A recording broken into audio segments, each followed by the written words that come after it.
السلام عليكم ورحمة الله إن الحمد لله حمدا كثيرا طيبا مباركا فيه الحمد لله শুকরিয়া আদায় করতে আলহামদুলিল্লাহ যিনি আমাদেরকে হায়াতের জিন্দেগি দান করেছেন এবং আল্লাহর ইবাদত করার তৌফিক দান করেছেন আলহামদুলিল্লাহ দরুদ ও সালাম মিশন মুহাম্মদ রাসূলুল্লাহ সাল্লাল্লাহু আলাইহি ওয়াসাল্লাম আল্লাহুম্মা সাল্লি আলাইহি ওয়া বারিক। সম্মানিত ভিউয়ার্স, আপনারা জানেন কয়েকদিন আগে একটি এয়ারলাইন্স, ভারতের এয়ারলাইন্স লন্ডনে যাওয়ার পথে বিধ্বস্ত হয়ে প্রায় 241 জন নিহত হয়েছে। আল্লাহু আকবার। কার মৃত্যু কখন কি অবস্থায় হবে আমরা কেউ জানি না। 241 জন মারা গেছে, একটা মেয়ে মাত্র বেঁচে গেছে মাত্র 10 মিনিট লেট করার কারণে, অথচ আল্লাহ তাকে হায়াত দান করেছেন আলহামদুলিল্লাহ।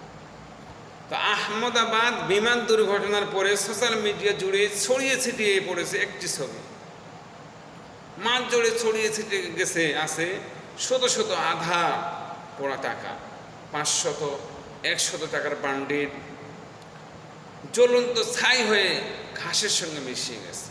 আল্লাহ, অর্ধ পোড়া পাসপোর্ট ছিন্ন ভিন্ন হয়ে পড়ে আছে, অচেনা মুখগুলো ছবি, কিছু হাহাকার মাখা দলিল, সব মিলেমিশে এক গভীর আর্তনাদ।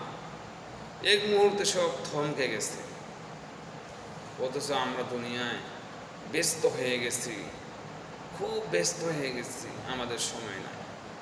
কেউ ক্ষমতার জন্য, কেউ টাকার জন্য, কেউ পাওয়ারের জন্য, কেউ সম্মানের জন্য, কেউ ইজ্জত, কেউ কেরিয়ার গড়ার জন্য, কিন্তু আল্লাহর জন্য আমাদের সময় ব্যয় হয় না। অথচ আল্লাহর জন্য আমাদের সময় ব্যয় করা উচিত ভাই। যখন ঠিক করে আমাদের ঘড়িটা বন্ধ হয়ে যাবে, আমাদের সময়টা আটকে যাবে, তখন শত ইচ্ছা করলেও আমরা আল্লাহর ইবাদত করতে পারবো না। এই 241 জন তারা ভারত থেকে লন্ডন যাচ্ছিল।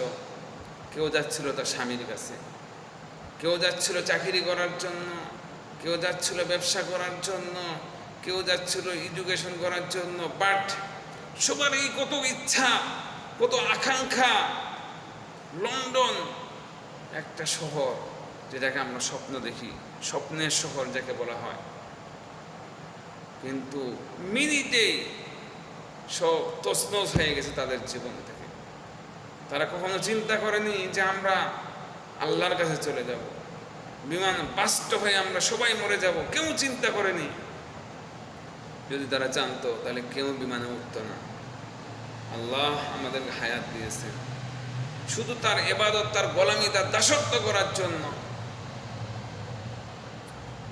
আসুন আল্লাহর জন্য সময় ব্যয় করি, আল্লাহর জন্য 5 ওয়াক্ত সালাত আদায় করি, একটু কোরআন তেলাওয়াত করি, একটু জিকির আজকার করি, একটু তাসবিহ তাহলিল করি, আল্লাহর জন্য মানুষকে সাহায্য করি, একটু হেল্প করি, গরিব দুঃখীর মাঝে এগিয়ে আসি,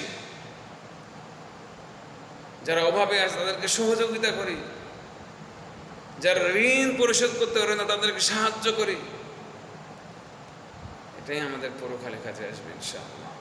আল্লাহ বলছে, কুল হাতু বুরহানাকুম ইন কুনতুম সাদিকিন। আল্লাহ, তুমি আমাদেরকে তোমার দাসত্বকারী, ইবাদতকারী বান্দা হিসেবে কবুল করো, আমাদের হায়াতে তুমি বারাকা দান করো। আল্লাহ সুবহানাকাল্লাহু ওয়া বিহামদিকা।